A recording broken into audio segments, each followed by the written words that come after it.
Hello and welcome to Laser Focus. I'm your host, Lazar Berman. Now, this week I'm actually coming to you from a cold and icy Washington, D.C. I flew here on a last minute trip on Wing of Zion with Prime Minister Netanyahu for his urgent meeting with President Trump at the White House to discuss Iran.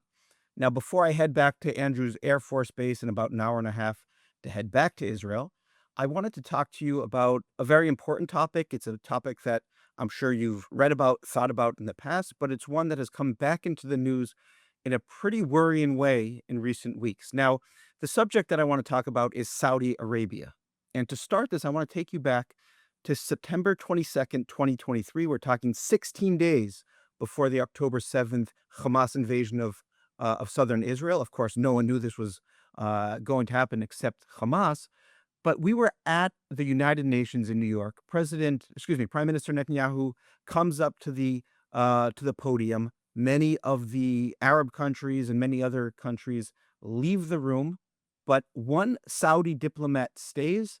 And in his speech, Netanyahu speaks really in the climax of the speech about the Saudi relationship and an impending peace deal with the Saudis. And he says, I believe we are on the cusp of a dramatic peace deal, a historic peace between Israel and Saudi Arabia. And that really captured the zeitgeist at the time. It was that a peace between Israel and Saudi Arabia, which would really be the game changer, was inevitable. It was a question of when and not if. Now, of course, the war that has broken out for the past 2.5 years since October 7th has gotten in the way of that peace. It's changed Saudi calculations. It certainly wasn't the time to do a peace deal, but the expectation throughout most of it was when there's going to be a ceasefire, the Saudis will come back around and we'll get back on track. But in recent months, there's been a very different discourse around Saudi Arabia and coming out of Saudi Arabia.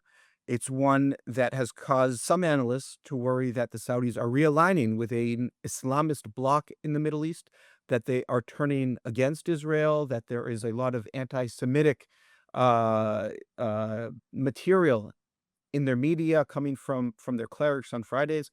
So we're going to try to explain what is happening with the Saudis, how serious this is, and where the Saudis want to go, how likely normalization with Israel continues to be. In order to walk us through this conversation, we have our good friend Amanda Borschel-Dan back on the podcast, and she will be guiding us through this conversation. Welcome back, Amanda. Great to see you. Thank you so much, Laser. And I just want you to know that while you've been gone, I'm using your office. Oh, I did not know about this. We will deal with it when I come back. No, I'm just kidding. Happy to host you in that beautiful, beautiful office. But before we move forward, let's take a short commercial break and then we'll get going with the conversation. Hi, Paul Green. I'm also a journalist with the Jewish Inquirer. Okay, massive. It's the fourth largest UK Jewish publication in the UK. Fourth. In the UK. Hello. Hello. Is this our genius reporter who was beaten by a blindfold kid at church? That's getting out. Yes, what do you want? It's April Fool's Day next week, and I wanted to come up with a totally ridiculous story. Well, why don't you just publish what you normally do? What do you mean? Wow.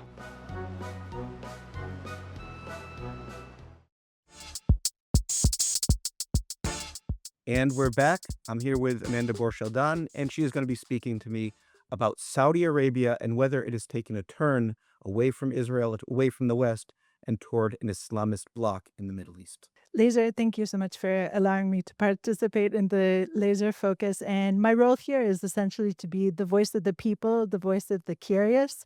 And so I just want to begin with asking you, why are people in Israel so afraid or ambivalent about Saudi Arabia to begin with? Yeah, so there's been a change in Saudi discourse and really behavior in recent months. And the real thing that kicked it off was this tension with the UAE over Yemen. Now, the Saudis and the Emiratis support different forces throughout the region, and we should go into it.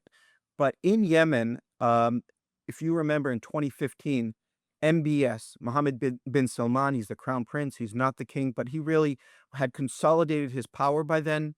And he was starting to pursue a pretty muscular foreign policy. And he led this campaign into Yemen to fight the Houthis. Of course, we've talked about the Houthis a bunch as they've fired missiles at Israel recently. And the UAE went along with him. Now, that military campaign kind of turned into Yemen's Vietnam, Afghanistan, take whatever metaphor you want. But that basically fell apart, and the two sides pulled out in terms of their conventional military campaign. Now, since then, the two countries, Saudi Arabia and the UAE, have been involved in Saudi Arabia. They've been backing anti-Houthi forces, but they've been increasingly backing different forces. The Saudis back the internationally recognized government, and the Emiratis back the Southern Transitional Council, which is a secessionist movement. It wants to break away. It wants to reestablish the independent state of South Yemen. And that has been the source of a lot of tension between these two Gulf partners, Gulf rivals. Now, this was all dealt with in a pretty quiet fashion. Everyone knew there was tensions, but it didn't blow up until this offensive by the STC, by the Emirati-backed forces. They've kind of they launched this blitzkrieg campaign, a very quick campaign to conquer the two big oil-producing provinces in eastern Yemen. And to do that, they had to take these away from Saudi-backed forces. The Saudis responded by bombing Port City. They said that Emirati ships had come and were given weapons to the STC. And the internationally backed government, backed by the Saudis, said that the Emiratis need to pull their forces out of Yemen entirely, and they did so. The Emiratis pulled out within 24 hours, and the STC formally collapsed. Since then, there's been a lot of criticism of the Emiratis in Saudi media. Of course, this is not a place where you have freedom of the press. So state-backed, or at least state-controlled press has been saying that the Emiratis are the agents of the Zionists in the region. They're betraying the Arab cause, the Palestinian cause, in order to do the bidding of the Zionists. This type of rhetoric certainly concerns Israel, certainly concerns people in the West who have been working for a Saudi-Israel peace, and it caused people to ask, where are the Saudis going? At the same time, there's been a process of the Saudis moving closer to the Turks, moving closer to the Qataris, and that's why there's this talk of, are we seeing the Saudis make a decision to move away from this American-backed pro-Western bloc that is going to normalize with Israel, and is perhaps saying that the new power in the Middle East is the Qataris, the Turks, the Muslim Brotherhood, and therefore we want to be there more than we want to be with the West. It's a little confusing to me, Lazar. And again, I'm just speaking from a completely non-expert point of view because the US is, of course, very close to the Saudi leadership. The US is also close to the Turkish leadership, and it has great ties with the Qataris. So why would this kind of alignment be problematic? The worry is that this administration doesn't seem especially concerned with Turkish bad behavior in the region and Turkish support for some pretty problematic elements, including Hamas, and same with Qatar, as long as they serve what Trump wants to do in the region. And there are analysts who say that since the Saudis saw that the Turks and the Qataris are not paying any price with Washington for backing the Muslim Brotherhood, for backing Hamas, then they said to themselves, we don't have to pay the price of normalization with Israel. We can get a lot from the United States. And you saw that MBS, when he was in Washington in November, was able to at least sign a lot of really big deals. We'll see if they actually come through. But why do we want to have to pay the price of our reputation on the street, of opening ourselves up to criticism from some elements that could destabilize the kingdom by normalizing with Israel, when we see these other countries that are very hostile to Israel and they're paying no price? So that certainly is a concern as well. And there are theories that that is what the Saudis saw, and therefore they've taken their foreign policy in this direction. Meaning the whole calculus has changed. They no longer have to pay the price of normalization with Israel in order to get what they want from the US. So when you were speaking a little bit earlier about I couldn't really call it a proxy war in Yemen, but it kind of is, meaning they're using Yemen to fight between the Saudis and UAE. I was thinking, aren't there other territories in which something similar is playing out, especially in Africa? Yeah, you're exactly right. So Africa is the other real battlefield for the two Gulf rivals. Now, let's just give a kind of overview of the approach to foreign policy. The Saudis are pretty new at this game. It's basically since MBS has come, he's tried to modernize the economy, and he's also tried to um, have a more involved foreign policy in the region, try to be a little bit more sophisticated. His approach is to support internationally recognized governments that can hopefully bring these divided states, these civil war states, under one government again and increase stability in the region. The Emiratis are very different. Their main concern is the spread of political Islam, things like the Muslim Brotherhood, and therefore they'll back the forces, even if they're secessionist forces that will push back against Islamist forces. So that's why you're seeing that in Yemen, and you're also seeing that in Sudan, where the Saudis are backing the internationally recognized government and the Emiratis are backing the Rapid Support Forces, the RSF. And you're also seeing that in Libya as well, another divided country. So just this approach to how they look at the region and how they look at what their risks are leads them to be on different sides of a lot of very hot conflicts. Now, in general, the UAE is also very interested in securing port access throughout the region. So that's why when the XTC, who they back, have controlled the port of Aden, the most important port in Yemen. The Emiratis have invested in Somaliland as well, and of course, the Israelis are the first to recognize Somaliland, and they're trying to establish a series of ports along the Horn of Africa, along the Arabian Peninsula, and through that to expand their footprint and their security in the region. The Emiratis are really much more sophisticated actors in this way. They really have a network of forces that they're supporting, and even if one of them collapses, they're usually in good contact with others. They even have agents on the ground in a lot of these countries. And then the big question that people ask is, what is Israel's role in this? Is Israel an active partner in all of these conflicts? They seem to be involved, at least in some way, with the STC in Yemen. And of course, Israel recognized Somaliland. And there are a lot of people who believe that this was done in partnership with the UAE, and the UAE pushed it, and Israel was just the face of this. So there's really a lot of reasons for the Emiratis and the Saudis to be on different sides of some pretty dangerous conflicts in the region. And before you ask your next question, let's just go to a quick ad, and then we'll come back to you. You're essentially, I think, the only opposition leader who says clearly, yes, after the elections, we should form a coalition together with Arab parties like Ra'am. Other opposition leaders say explicitly that this won't happen. Their argument is that after October 7th, it's just impossible to form a coalition with a non-Zionist Arab party. Could you explain your position? I think that we must replace the current coalition, the current government, as soon as possible. If, in order to get the 61 mandates which are needed to forge a new coalition, so what's the problem sitting with Mansour Abbas? Mansour Abbas is a leader that totally accepted the following principle. Israel is a Jewish state, and at the same time, free, democratic, and egalitarian state. So I have no problem to sit with him. If you accept, the very basic nature of Israel, I can understand, the method or, the policy of Lieberman or Bennett. All right, they want to bring, more and more voters from the right. All right, I can understand it. You need that in order to win. I do not accept it, but I can understand it.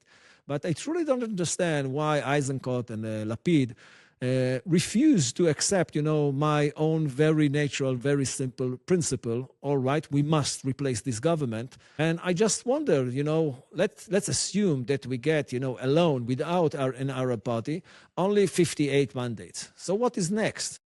Are we willing to launch another, election campaign, or we are willing to forge a new government? I think that the second choice is much better.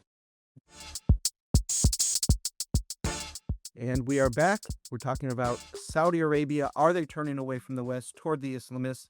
And we are here, of course, with Amanda Borshel-Dan. So a lot of politics in the Middle East is about personality. And we see this, of course, as well with U.S. President Donald Trump, that he makes deals with people, not necessarily with states. And the people-to-people relations in this constellation of Saudi Arabia, UAE, Qatar, Turkey, it's really fascinating to me. So let's kind of unravel the relationships a little bit more. Shall we start with Saudi Arabia and UAE? Yeah, and I think that's a key relationship. So you have these two characters. MBS, Mohammed bin Salman, is the crown prince of Saudi Arabia, runs the country, and is going to be king when his father dies. And you have MBZ, Mohammed bin Zayed, who is the ruler of the UAE. Now, Mohammed bin Zayed is more than 20 years older. He was seen as a mentor by MBS. When MBS consolidated his power, got rid of rivals, MBZ was really someone who took him under his wing. And the understanding was that they saw the region in the same way, that they both had to push back against Iran. They both had to push back against political Islam, and they would work together. And with MBZ's experience and guidance, MBS would learn how to do this, and he would gain a lot of experience in how to be a modernizing ruler in an oil-rich country in the Gulf. Now, that started to fall apart, however. We talked about the Yemen operation falling apart. We talked about, well, we haven't talked about this, but something else that the two cooperated on and then kind of went in different directions was in 2017, the GCC, the Gulf Cooperation Council, that includes the UAE, that includes Kuwait, that includes Saudi Arabia, includes Qatar. The Saudis and the UAE cooperated to kick Qatar out over their ties to terrorists, over their ties to Iran. They basically did everything short of declaring war against Qatar. But in 2021, the Saudis led the process to bring them back in, and since then have been steadily pursuing a rapprochement with the Qataris. So they really broke on that as well. And over time, the two leaders have basically have been at odds over more and more issues, and are no longer seen as a mentor-mentee relationship, but as rivals in the region. And this also touches on this economic rivalry that the two are pursuing. If you look back at the region, let's say in the 60s, Bahrain was this very rich, small country. It had this oil wealth, and the UAE really was not that yet. The UAE established Abu Dhabi, Dubai, became this international financial center, gained all of this international credibility, and now Bahrain is this backwater in the region, and the UAE is the financial tourism commercial center. Well, the Saudis want to do that to the UAE now. They want to move away. MBS wants to move away from this oil-based, kind of stagnant economy in terms of creativity, and he wants to be the dynamic financial center, AI center, tourism center in the region, if not the world. And to do that, he needs to take all of that away from Dubai, away from the UAE. And there's no question that the two are struggling over that right now. There was a Saudi law passed, I don't know, maybe it was 2.5 years ago, where they said that any international corporation that wants to do business in Saudi Arabia, of course, a lot of them do, need to be headquartered in Saudi Arabia. They're currently headquartered, of course, in Dubai. That is a way to directly steal companies from the UAE to Saudi Arabia. That is absolutely a source of the rivalry between the two sides. That's really interesting. And let's take a bit of a geographical leap and talk about the ties with Turkey right now. Yeah, so there's a lot of the concern here, and this is where I'm going to start putting my own read on this, is that you're seeing the Saudis and the Turks pursue this course of moving closer together, of putting old rivalries behind them. If you look back, 8 years ago, they were really on opposite sides of the Eastern Mediterranean, of the Middle East. The Turks pursuing this, again, pro-Muslim Brotherhood side. The Saudis backing, Israel was in this as well, the Emiratis, a pro-Western, pro-American, pro-EU type of policy. There was a lot of tensions across the region, including over natural gas. But what you've seen since then is that Erdogan has recently been in Saudi Arabia. The Saudis have been in Turkey. And you're seeing everything start to, it's not even starting. There's been a process where they're getting closer and closer. Why doesn't this concern me that much? If you ask who is much deeper in terms of investment in Turkey and ties with Turkey in the region, it's the UAE. The UAE has a much, much more robust relationship with Turkey than the Saudis do, and the Saudis could ever hope to, right? They're kind of blocked in how far they can get with the Turks because of the Emirati relationship. And since we're not concerned about the Emirati relationship, there's no reason to be especially alarmed about the Saudi relationship. Also, before October 7th, what country was pursuing a rapprochement and improving of relations with Erdogan and with Turkey? Israel. It makes sense that actors in the region are going to pursue their own security, first of all, their own interests. And to do so, they want to have a range of relationships, especially business and trading relationships, intelligence relationships as well, with a range of actors, even some with which they don't agree on other things. Again, Israel does it, UAE does it.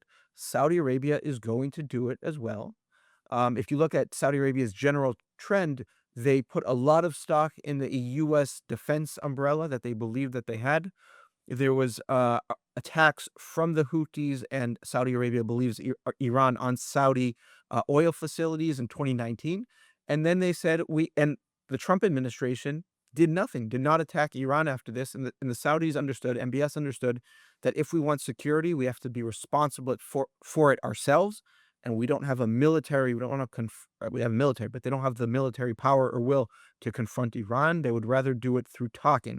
So they've improved relationships dramatically with Iran. They've improved relationships with Qatar. They've improved relationships with Turkey. That is how MBS is ensuring his security, through diplomacy and not by relying on the military force of the U.S. It's natural. It does not mean that there is this sudden worrying turn away from Israel and away from normalization. Okay. I want to ask you a question. There's so much talk right now of a US strike on Iran, and I would assume that if that were to happen, that Israel would also participate. And in June and in previous missile barrages coming from Iran, there was reports of Saudi Arabia participating in shooting them down from reaching Israel. Of course, part of that could have been because they were flying over their own territory. But I wonder right now, Lazar, if Iran were to strike Israel, do you think that at this point in time, Saudi Arabia would again step up? Yeah, I think that they would use this. It would be kept very quiet. They wouldn't talk about it, and like the Jordanians did, and like the Saudis did last time, it would be a question of defending their own airspace. They would make the case that we don't want anybody to use our airspace to attack anybody in the region. It doesn't matter who, and therefore we're just defending ourselves. Of course, it's a key part of their integration into the U.S. Central Command security architecture in the region, and that is very important to them. So I assume that they would do it quietly. They would try not to talk about it.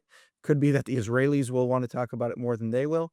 But if Iran attacks, and there's absolutely no guarantee that Iran does attack, even if America strikes, that they will behave like they did in the past. They will keep it quiet, but they'll do what the U.S. wants them to. So it sounds to me that despite the, I don't know, inflammatory statements in Saudi media, it's quite possible that things haven't really changed all that much. Would you agree? Yeah, I would say this. I would say a lot of the concern and a lot of the over-the-top rhetoric from analysts or from observers is the fact that they just hadn't paid close attention in recent years. They hadn't been paying close attention to the rivalry between the Saudis and the UAE, and therefore, when it blew up in Yemen, they thought this was, unprecedented, even though it was certainly an escalation. They haven't been paying attention to the Saudi uh, move toward some countries it really doesn't agree with, but this has been happening for years, like I said. It also hasn't been paying attention to the fact that the Saudis maybe were not that high on normalization to begin with. There's certainly some very smart people who say that the Saudis really have no reason to go toward normalization with Israel right now, or anytime in the near future. If they get what they want from Israel, they don't need Israel to get what they want from the U.S. They have quiet relationships with Israel, but why pay that price? And there's even more concern from the Saudis now, not because of an ideological shift, but a lot of countries in the region are concerned that Israel was seen as a pretty responsible actor. But then when it went and did things like striking Hamas leaders in Doha, in Qatar, it's seen as too aggressive. It's seen as willing to strike. This is Doha. Qatar is a country that Israel has problems with, but this was while they were actively mediating and were in touch with Israel. And I'm sure officials were flying to Israel to strike inside of that really worried countries. And Israel was seen as maybe they've done a lot to push back the Iranian axis, but are we seeing Israel replace Iran as that power? That's certainly not something that they want. So the Saudis, I think, were never especially close to normalization. They've been acting the way they've been acting in recent years. Things have gotten more intense. The rivalry with the UAE has gotten more intense. Um, you can certainly see that there was a lot of rhetoric, a lot of problematic rhetoric, including anti-Semitic rhetoric against Israel and against the Jewish people. But that doesn't mean that things are irrevocably out of control, or that the Saudis have gone to this new axis. I'm not even sure that axes really exist in the Middle East. Yeah, I think that is my takeaway from this whole conversation because we've had links, we've been linking up different nations in different constellations, and it just seems that for this purpose, Saudi Arabia would be more aligned with Israel or with Turkey or with UAE, and that this axis idea doesn't 100% seem to play out right now in the region. Would you agree with that? Not even close. Yeah. Listen, Israel has had in the past very good relationships with Turkey. Is it in a Turkish axis? No. It has deep relations, very problematic relations with Qatar. It's certainly not in any axis with it. Um, Turkey has relations with Iran. It has relations with Saudi Arabia. It has relations with the UAE, some of which it sees as rival countries.